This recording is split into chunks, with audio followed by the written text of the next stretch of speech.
Bonjour, nous sommes le vendredi 14 février 2025 et le sujet est l'Ukraine et l'explosion d'un drone sur la structure du sarcophage de la centrale de Tchernobyl. Dans la nuit du 13 au 14 février vers 1h50 du matin, un drone a percuté l'arche de la centrale nucléaire de Tchernobyl, une structure de confinement du réacteur accidenté.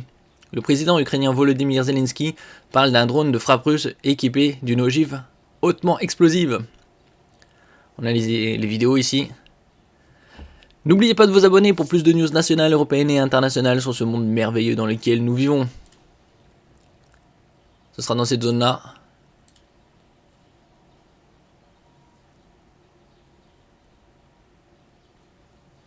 Donc une explosion assez conséquente puisque ça a percé le sarcophage, comme on peut le voir ici.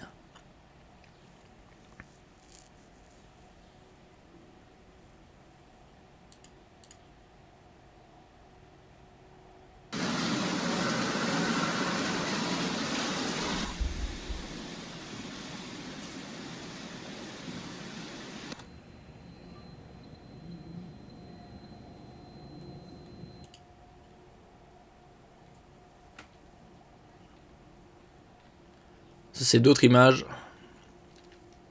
Pas de hausse de radiation. L'information a également été partagée sur X par l'Agence internationale de l'énergie atomique, International Atomic Energy Agency, avec d'autres images. Sur une des photos, on distingue un trou dans la structure métallique et des images prises dans les combles de la structure métallique montrent des tôles déchirées et des équipements endommagés. La Russie d'aujourd'hui est le seul pays au monde qui attaque de tels sites, occupe des centrales nucléaires et fait la guerre sans se soucier des conséquences. Il s'agit d'une menace terroriste pour le monde entier, a accusé Zelensky.